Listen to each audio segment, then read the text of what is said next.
Hello dear students. मेरा नाम अनिल कुमार श्रीवास्तव है। यह वीडियो मैं 2-3 दिन बाद रिकॉर्ड कर रहा हूँ।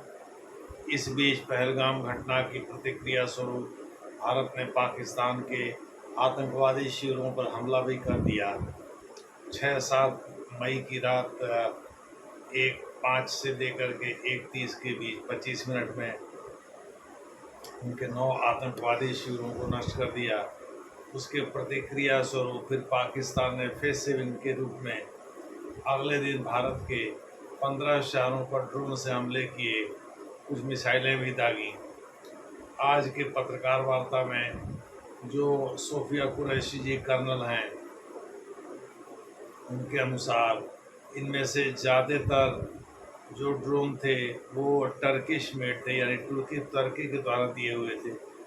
स्वार्म ड्रोन यानी एक साथ कई ड्रोन से फायर किया जा सकता है, ऐसी संख्या उन्होंने 300 से 400 के बीच बताई और उनमें से अधिकांश को मार गिराया गया। हालांकि एक दूसरे लेफ्टिनेंट जनरल थे रिटायर्ड, एक चैनल पर आए थे, उनका कहना था कि इनमें से एक ने इनोसेंट लोगों को अपना शिकार बनाया, उनमें से कुछ की मौत हो गई है। तो देखना है, फाइनल आंकड़े जब आएंगे तो उसके बारे में आपसे चर्चा किया जाएगा। लेकिन बहरहाल स्थिति यही है। इस दौरान भारत के स्टॉक एक्सचेंज पर तो कोई ख़ास असर नहीं पड़ा। बॉम्बे स्टॉक एक्सचेंज ज़रूर लास्ट में क्लोज हुआ 21 पॉइंट लोअर, लेकिन एनएससी नेशनल स्टॉक एक्सचेंज जो है 8 पॉइंट बढ़ा हुई। बीएससी स्टॉक एक्सचेंज का ही महत्व है बॉम्बे स्टॉक एक्सचेंज का।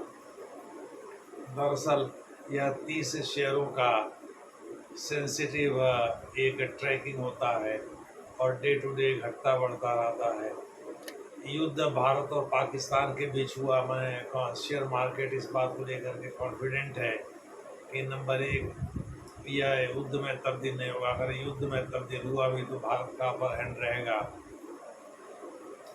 दूसरी तरफ कराची के शेयर बाजार तो 7.5% तक गिर गए। इससे ये पता चलता है भारतीय शेयर निवेशकों को इस बात का पूरा अंदेशा था कि भारत अगर पाकिस्तान पर हमला किया है इतना प्रिसाइज, तो निश्चित रूप से उसमें भारत का अपर हैंड होगा। खैर, जो भी है, लेकिन दूसरे फ्रंट पर डॉलर के मुकाबले रुपया कमज़ोर हुआ, 45 पैसे कमज़ोर हो गया। आज की ताज़ा खबर है। दूसरे शब्दों में, रुपया डॉलर के मुकाबले कमज़ोर हुआ है और यह 45 पैसे तक कमज़ोर होकर के 84 रुपये 80 पैसे पर बंद हुआ है।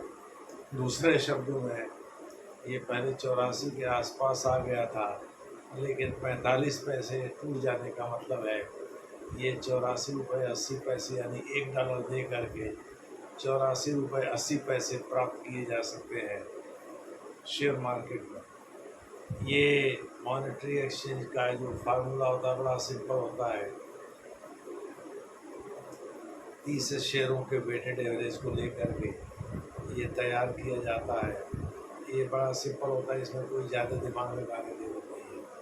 नंबर ऑफ शेयर से भाग दे देंगे तो 30 का, हर कंपनी के शेयर को एक वेट दिया जाता है और उनको जोड़ करके फिर 30 से भाग दे देते हैं, तो वेटेड एवरेज निकल जाता है।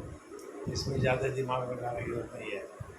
तो जिन 9 जगहों पर भारतीय सेना ने हमला किया, आतंकवादी शिविरों, उनका जिक्र हम आगे वाले वीडियो में करेंगे। उसके प्रतिक्रिया स्वरूप पाकिस्तान ने फेस में, खास करके वहाँ का जो आर्मी चीफ है आसिम मुनीर, वो वास्तव में अपनी जनता को यह दिखाना चाहता है कि भाई हमने भी थोड़ी उछल कूद मचाई, हमने भारत को नुकसान पहुँचाया।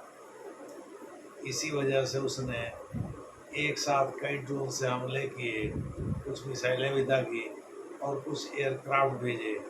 कहा जा रहा है कि भारत के S-400 या समर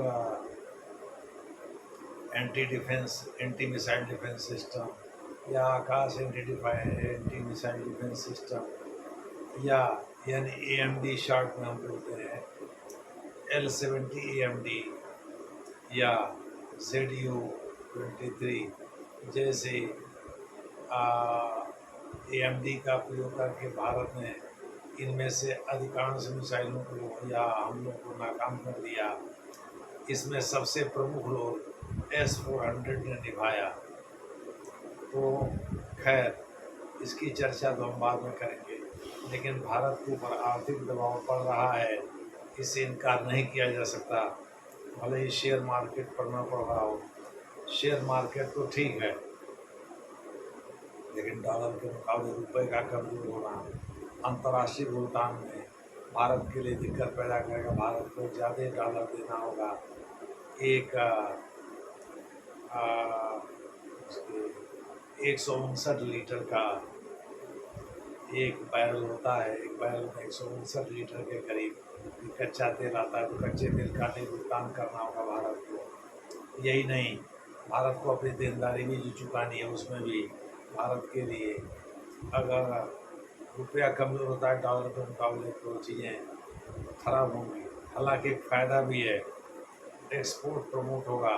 दूसरे शब्दों में जब बाहर के लोगों को ये लगेगा भाई भारत से सामान खरीदना सस्ता है, तो कहीं और बेच देंगे या अपने लिए इस्तेमाल करेंगे जो भी, यानी भारत का एक्सपोर्ट प्रमोट होगा। इस प्रकार से भारत के नज़रिए से एक्सपोर्ट है और दूसरे जो खरीदार होंगे, जो देश होंगे, उनके नज़रिए से वो इम्पोर्ट है।